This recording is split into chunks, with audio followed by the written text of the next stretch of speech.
Hey guys, this is our 2014 200 series Landcruiser.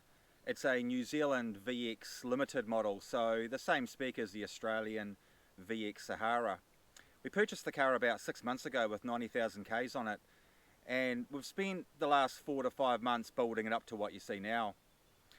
We're looking at upgrading to something a bit more comfortable than our older Nissan GQ Patrol. We're going to keep that vehicle for the tougher tracks that New Zealand has to offer. We really wanted something as capable as the GQ, and we spent 6 months researching these vehicles and the parts and the upgrades and really planning this build before we finally purchased this one. So we're a family of 4. We have the rooftop up top for the kids, but we also tow a small camper trailer. But I also have a winch truck which tips the scale at nearly 3 tonne. So that vehicle plus the weight of the transport trailer, we needed to make sure that this vehicle was going to be set up nice and capable and comfortable for towing. So I'm excited to show you guys what we've done to it. Right, let's get into it. Right, so up front we've got the ARB Deluxe Bar. Now that houses the winch. The winch is a Nova winch. It's a 12,500 pound winch. I've run Novas for years. Can't really fault their reliability or their customer service from our local supplier. So we've got the number plate here on a hinge. Hides the winch hook, but also pretty important for those river crossings. We have ARB recovery points on each side and a full set of AC Fab bash plates underneath. Steady light bar up the front. We also went to the effort of completely de-chroming the vehicle as well. So we've got a 5-inch snorkel that's come from in-house Fab in Australia. It is a bit louder than the plastic ones, but we much prefer the look of these over the more traditional Safari R-Max style. We've got ARB scrub bars and rock sliders, and we've also painted the tread plate on the sliders black. Okay, so wheels and tyres. So we've gone with a 17-inch ROH Assault wheel. They have a 1500 kilo rating. These ones don't have a huge offset. We have quite a wide offset on the Patrol. We really wanted to get away from that. We throw a lot of mud on the camper, a lot of mud all over the vehicle. So with this particular build, we didn't want that. We wanted to keep the wheels in. So we've gone with a plus 35 offset. We had the tyres are 305 70/17s. They're basically a 34-inch tyre. They're a Maxxis Razor in the mud terrain. Super tough tyre, really hard to puncture, and really good on the blacktop as well. We've been super happy with how these have performed so far. So with the suspension and the lift, we've got a 2-inch lift. It's a Superior Engineering suspension components. We have Superior Engineering UCAs. We have 2.5 remote rears shocks all around. We had to do the relocation plates for the KDSS sway bar system. We also had to do the body mount chop just to fit these larger tyres in on this particular vehicle as well. In the rear, spring wise, we're running Dobinson springs, and we also have airbags from Airbag Man.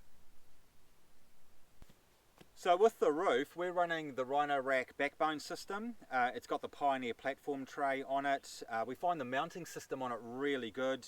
The rooftop attaches to it easy, but it also removes easy as well.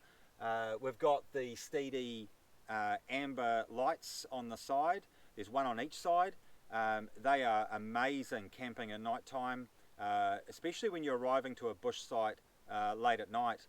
On the front, we've got another big Steedy light bar. That's a 41.5-inch light bar. And on the other side of the roof tray, we've also got a Rhino Rack awning. So moving to the back of the vehicle now, we're really happy and really proud on how all this has turned out. So I've done a complete custom and home built drawer system in here. It houses our fridge, which is a 75 litre Dometic dual zone fridge, and also a couple of drawers just for recovery kits, all of our tools, those kind of things.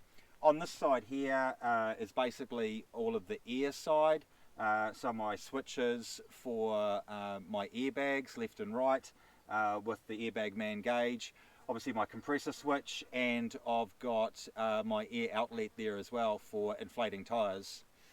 On this side here is more the power side of things, so I've got solar input down here. We've got 240, albeit we don't have an inverter yet. That will be on the list of things to come, but I've just preset that up. Our switches for our auxiliary lights on each side of the roof tray, and also I've got an amber light underneath this boot lid as well. We've got USB ports and accessory sockets on each side, just for charging devices, etc. Right, I'll take you around and show you all of the wiring on the other side of this box. Okay, so this is what it all looks like from behind the fridge and the drawers. So we have a 125 amp hour lithium battery from Enerdrive. The charger unit is a 40 amp BCDC charger from RedArc, and we have all our fuses. We also run a battery monitor from Votronic, so we have a 200 amp shunt over here, and then just tucked around the corner is the twin ARB compressor for the airbags and also my tyre inflation. Okay, so interior wise, we haven't really had to upgrade or change a lot at all in here. We've added the GME handheld. It's the XRS Connect. We've matched that up to a 2.1 dBi aerial on a K-on mount, which is just by the passenger wing mirror. We love that look. We've always had aerials mounted on the bull bar in the past. We love the fact that we no longer look through those aerials. Just the quad lock phone mount. We've added the RedArc Tow Pro for the electric brakes on the trailers, and then just a few basic switches for light bars and in-cab controls for the winch. Okay, so the engine, so it's a 4.5 litre twin turbo V8. We haven't needed to do a lot of modifications to the engine itself, but we have with the gearbox. We've given that a tune. We've added intercooler fans to help out with those turbos. I'm not sold that they make a big difference on the highway, but we do a huge amount of beach driving, a lot of soft sand driving. Those intercooler fans will come into their own in that sort of environment. We've upgraded the airbox. That is now a power core airbox from Donaldson's, and the two start batteries have been upgraded to Optima yellow tops. With the exhaust system, so this is a 2014 model, so we don't need to worry about the DPF and all of that. So we've done a complete turbo back system from Manta exhaust. It is a twin 3-inch pipe going into a single muffler, and then a single 4-inch exit. It sounds really good. It's not droney at all. We're really happy with it. So there you go, guys, a walk through our 200 series Landcruiser. We've set this vehicle up for our style of touring here in New Zealand, and we simply couldn't be happier with the way that it's all turned out.